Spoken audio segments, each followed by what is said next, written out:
नमस्कार दर्शकों, मैं नेहा आप सभी का बहुत बहुत स्वागत करती हूँ आपके अपने प्रोग्राम ज्योतिष और वास्तु में।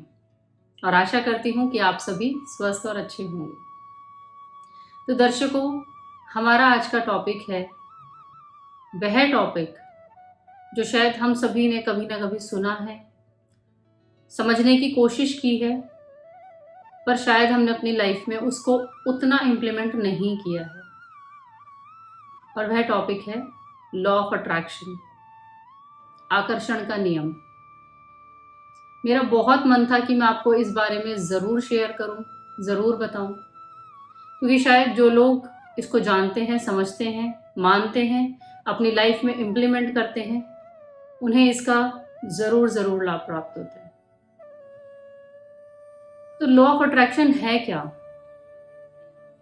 देखिए, सबसे पहले मैं आपको बताना चाहूँगी जो हमारे वैदिक शास्त्र हैं, हमारे वैदिक उपाय हैं, स्रोत हैं, पूजाएं हैं, पाठ हैं, वह भी इस नियम के साथ साथ ज़रूर काम करते हैं। बहुत समय से हमारे ऋषि मुनि, हमारे देवी देवता भी इस नियम का प्रयोग में लाते थे। तो यह नियम आखिर है क्या? मैं आपको बहुत बार कहती हूँ कि आप ये उपाय कीजिए, आप शनि का उपाय कीजिए, आप पीपल के जड़ में जल दीजिए, आप शादी के लिए ये उपाय करें, आप संतान प्राप्ति के लिए ये उपाय करें। पर आपने कभी सोचा है कि आखिर यह उपाय वर्क कैसे करते हैं? इन रियलिटी आपको इनका रिजल्ट कैसे मिलता है? तो दर्शकों, इसका जवाब बहुत हद तक भी आकर्षण के नियम के साथ जुड़ा हुआ है। देखिए, मान लीजिए मैंने आपको कहा कि आप पीपल के जड़ पर 27 दिन तक जल चढ़ाएं और आपने वह पूरी विश्वास के साथ, कहते हैं ना, आप शनि देव को आप जब जल चढ़ा रहे हैं, पीपल के जड़ में जब आप जल चढ़ा रहे हैं, आप अपने मन में एक प्रार्थना करते हैं कि हे शनि देव, आप अपना प्रकोप कम करें, या मैं यह अपनी जॉब के लिए करना चाह रहा हूँ, या मैं अपनी शादी के लिए उपाय कर रहा हूँ, या किसी भी कारण से मैं ये उपाय कर रहा हूँ और बहुत विश्वास के साथ कर रहा हूँ कि आप मुझे इसमें ज़रूर सफल बनाएंगे और मैं ये ज़रूर कर पाऊँगा, और आप अपना आशीर्वाद मुझ पर बनाएं। तो देखिए, सही डायरेक्शन में पूरे विश्वास के साथ किया गया काम ज़रूर फल देता है। हाँ, थोड़ी बहुत देखिए देर सवेर हर काम में होती है। ऐसा नहीं है कि आपने आज कुछ भी शुरू किया तो आज भी आपको उसका रिजल्ट मिलेगा।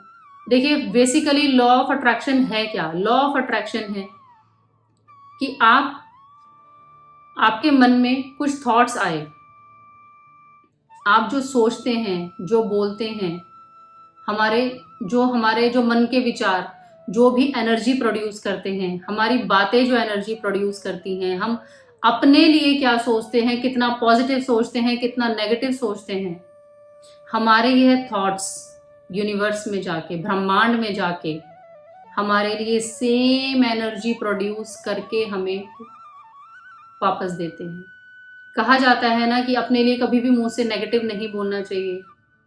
बहुत बार आपने सुना होगा कि ऐसा कहा जाता है कि अरे, पूरे दिन में 2 बार 3 बार सरस्वती माता आपकी जुबान पे बैठती हैं, तो आप प्लीज़ ऐसे ना बोलें, या अच्छा बोलें, या शुभ बोलें। यह बिल्कुल सच है, क्योंकि जो हम सोचते हैं, जो हम बोलते हैं, उससे जो भी एनर्जी प्रोड्यूस होती है वह यूनिवर्स में जाके हमें वैसा ही फल प्रदान करती है। तो मैं आपको यही कहना चाहूँगी कि सबसे पहले आप अपने आप को कभी भी अंडर एस्टिमेट ना करें। मैं कभी भी मैं गलत चीज़ के लिए सपोर्ट नहीं करूँगी कि आप कुछ गलत करें तो आपको उसके लिए पूर्ण विश्वास होना चाहिए, नहीं। सबसे पहले आपको पता होना चाहिए जो आप कर रहे हैं वह सही है, वह सबके लिए अच्छा है, आपके लिए अच्छा है, उसमें किसी के लिए बुराई नहीं है, किसी को आप धोखा नहीं दे रहे हैं। और फिर उसके लिए आप पूर्ण लगन, विश्वास के साथ कि yes I can do it. जब आप ऐसा सोचेंगे, देखिए, सबसे पहले आकर्षण का नियम, लॉ ऑफ अट्रैक्शन के लिए आपके विजन्स क्लियर होने बहुत ज़रूरी है। अगर आपके मन के अंदर ही दुविधा बनी हुई है, कंफ्यूजन बनी हुई है, आप अपनी चीज़ों को लेके फोकस नहीं हैं, आप डाइसी हैं, आप ये चीज़ करें या ना करें, आप ऐसा करें या ना करें। जब ऐसे थॉट्स आपके यूनिवर्स में जाएंगे तो यूनिवर्स भी आपको क्या देगा, भगवान भी आपको क्या देंगे। तो सबसे पहले लाइफ में आपको अपने लिए फोकस्ड होना बहुत ज़रूरी है। मैं आपको बहुत छोटी सी चीज़ बताऊंगी कि जो भी आपके विचार हैं, जो भी आपके गोल्स हैं लाइफ में, आप उन्हें ज़रूर लिखें। जब आप उन्हें लिखते हैं तो वो आपके कॉन्शियस माइंड पे, आपके मन पे एक रिफ्लेक्शन छोड़ते हैं। आपको पता होता है कि आपको यह करना है। लॉ ऑफ अट्रैक्शन इसी तरीके से ही काम करता है। और शायद आप ये नहीं जानते होंगे कि हमारे बहुत सेलिब्रिटीज़, बहुत ऐसे लोग, बहुत जाने मानी हस्तियां जो इस लॉ ऑफ अट्रैक्शन को मानते हैं। और मैं आपको यह क्यों बता रही हूँ, मैं आपको यह इसलिए बता रही हूँ कि आप जो भी उपाय करें, मेरे बताए गए जो भी उपाय हैं, कोई मैं आपको स्रोत बताती हूँ, देखिए आप उपाय करते रहेंगे, पर अगर साथ में अगर आपका अपना सेल्फ कॉन्फिडेंस नहीं है, अगर आप अपना सेल्फ कॉन्फिडेंस लूज करते हैं या आप अपने आप को अंडर एस्टिमेट करते हैं, तो शायद, मुझे ऐसा कहना नहीं चाहिए, पर शायद वह उपाय भी आपके लिए काम ना करे। कर्म तो बिल्कुल सर्वोपरि है, कर्म करना जरूरी है, पर कर्म के साथ अपने आप में विश्वास होना भी उतना ही जरूरी है। आप एक कर्म कर रहे हैं या आप कुछ भी उपाय कर रहे हैं, पर आप अपने आप को हमेशा कोसते रहते हैं, मेरे साथ ही ऐसा क्यों होता है, आखिर मैं ही क्यों, भगवान आप मुझे ही ऐसे क्यों करते हो, या मेरा नेगेटिव टाइम चल रहा है, या मेरे साथ ऐसा बुरा हो गया, या मेरा ये एग्ज़ाम क्लियर होगा ही नहीं, या मेरा मुझे लग रहा है ये जो मैं प्रॉपर्टी खरीदने जा रहा हूँ या जा रही हूँ वो डील होगी ही नहीं, या मेरी संतान तो होती ही नहीं है, मैं अभागी हूँ, या कुछ भी। Do not create any negative assumptions for yourself, because आप भी जानते हैं, भगवान जी भी ये कहते हैं कि सबसे पहले आपकी अपनी आत्मा खुश होनी चाहिए। जब आप खुद को खुश रखते हैं, अपने लिए अच्छा सोचिए, अच्छा बोलिए, जो भी, देखिए हमारे जितने भी, आपने सुना होगा हम कहते हैं आप राहु के जाप कराइए, आप केतु के जाप कराइए, आपकी यह थोड़ी नेगेटिव दशा आने वाली है, आप उसके जाप कराइए। वह जाप कैसे वर्क करते हैं? वह जाप भी लॉ ऑफ अट्रैक्शन पर ही वर्क करते हैं, उसी पे ही बेस्ड होते हैं। कहते हैं ना कि आप देखिए राहु के 1.25 लाख जाप करा लीजिए। कोई भी अच्छे जो हमारे कर्मकांडी पंडित होते हैं वह उसका संकल्प लेते हैं और उसके बाद राहु के बहुत ही तरीके से, या किसी भी ऐसे प्लैनेट के जो भी आपकी दशा नेगेटिव है या पॉजिटिव है उसके लिए आप जाप करा रहे हैं, तब उन मंत्रों का उच्चारण किया जाता है। और उन मंत्रों का उच्चारण, जो अगर आपको कोई नेगेटिव ग्रह की दशा चल रही है तो उसको पॉजिटिव में कन्वर्ट करने के लिए उस तरह से वह मंत्र यूज किए जाते हैं। और उन मंत्रों का उच्चारण जब यूनिवर्स में जाता है उन ग्रहों की शांति के लिए, तब उसका हमें पॉजिटिव फल प्रदान होता है, और बिल्कुल होता है। मैं खुद भी लॉ ऑफ अट्रैक्शन पे बिलीव करती हूँ और बहुत मानती हूँ। देखिए आपने कभी सुना होगा कि आज एक बच्चे ने आपको होमवर्क करके दिखाया है और आपने उसको प्रेज किया, आपने उसकी बहुत तारीफ करी कि हाँ बेटा आपने बहुत अच्छा किया है, आप और अच्छे से कोशिश करो। तो आप ज़रूर देखिएगा वह बच्चा नेक्स्ट डे भी या दोबारा भी उसी तरीके से उस काम को करने की कोशिश करता है, क्योंकि उसको ये समझ आ गया है कि अगर उसने कुछ अच्छा किया है तो उसका उसे फल मिला, अच्छा फल मिला, तो वो उसे और अच्छा करने की कोशिश करता है।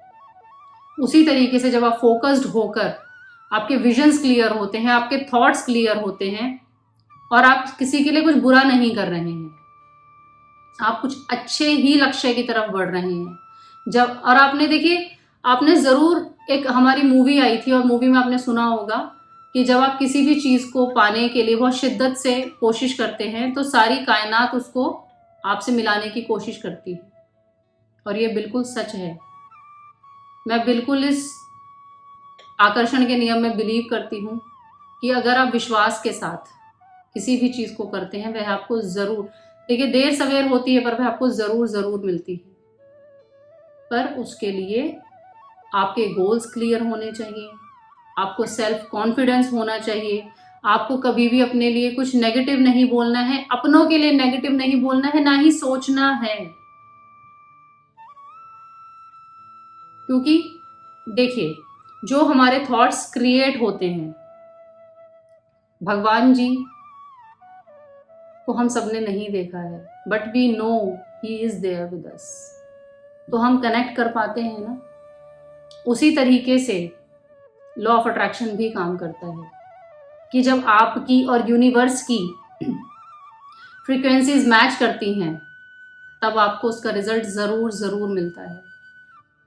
आप कभी भी रेडियो सेट कीजिए, रेडियोस की फ्रीक्वेंसीज जब तक ऊपर नीचे रहती हैं तो सॉन्ग तरीके से प्ले नहीं होता, बट जब स्टेशन से उसकी फ्रीक्वेंसी मैच करती है तब वह परफेक्टली प्ले होता है।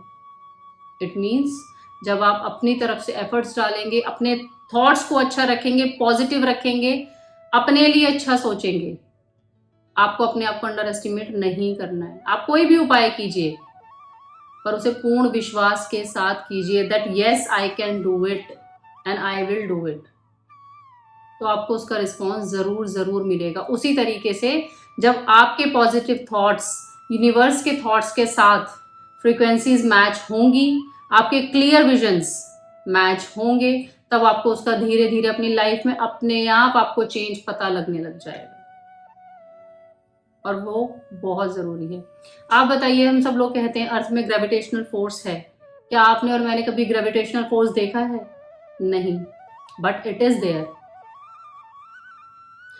जैसे लोग कहते हैं ना कि यूनिवर्स, क्या यूनिवर्स? आप मुझे बताइए कि अगर यूनिवर्स नहीं होता तो क्या हमारे सूर्य देव, हमारे चंद्र देव, क्या ये होते? बहुत लोग ज्योतिष को नहीं मानते हैं कि ये कुछ नहीं होता है, बट अब मैं आपको बताना चाहूँगी ये बिल्कुल एस्ट्रोनॉमी पे बेस्ड है, मैथमेटिक्स पे बेस्ड है, जितनी भी डिग्रीज होती हैं उन पर बेस्ड है। अगर ऐसा कुछ नहीं होता तो सन इज ऑल्सो अ प्लैनेट। आप सन की हीट कैसे फील करते हैं? बिकॉज वो हमें अफेक्ट करते हैं। उसी तरीके से जिस तरह से सूर्य देव हमें इफेक्ट करते हैं, उसी तरीके से अदर प्लैनेट्स भी इफेक्ट करते हैं। और देखिए, लॉ ऑफ अट्रैक्शन सब कुछ हमारी सोच पर निर्भर करता है। तो मैं आपको सिर्फ इतना बताना चाह रही हूँ कि it's all here, you need to understand. और मैं आपको कभी नहीं कहूँगी कि आप अपने ईष्ट देव की पूजा ना करें, या आप अपने उपाय आप ज़रूर कीजिए, पर उसके साथ साथ आपको अपनी सोच, अपने जो आपके विचार हैं, जो आपकी, उनको भी सुधारने की ज़रूरत है। हमेशा अगर आप अपने लिए नेगेटिव सोचेंगे तो यूनिवर्स भी आपको उतनी ही नेगेटिविटी रिटर्न करता है। आज आप किसी के लिए बैड वर्ड्स यूज़ करते हैं तो वो आपको रिटर्न में बैड वर्ड्स ही देता है ना। ऐसा तो बहुत ही रेयर होता है कि आप किसी को अब्यूज़ करें और कोई और आपको पलट के बहुत प्यार करे या कुछ करे। यह आजकल के समय में ये नहीं होता है। उसी तरीके से जब आप अपने लिए नेगेटिविटी क्रिएट करते हैं तो वो ही आपको रिटर्न बैक मिलती है। तो आज के लिए इतना ही। मैं आशा करती हूँ कि आपको मेरा यह लॉ ऑफ अट्रैक्शन का विषय अच्छा लगा होगा। और ये देखिए, यह एक इतना सा टॉपिक नहीं है कि मैं इतने से मैं आपको शेयर करके बता सकूं। मेरी कोशिश रहेगी मैं आगे भी इसकी सीरीज़ आपके लिए लेकर आऊं और आप समझें, जानें, इसको अपनी लाइफ में इम्प्लीमेंट करें और इससे फ़ायदा उठाएं। बहुत से लोग हैं जो आप जानते नहीं हैं, इसका प्रयोग करते हैं और उन्हें इसका रिजल्ट मिलता है।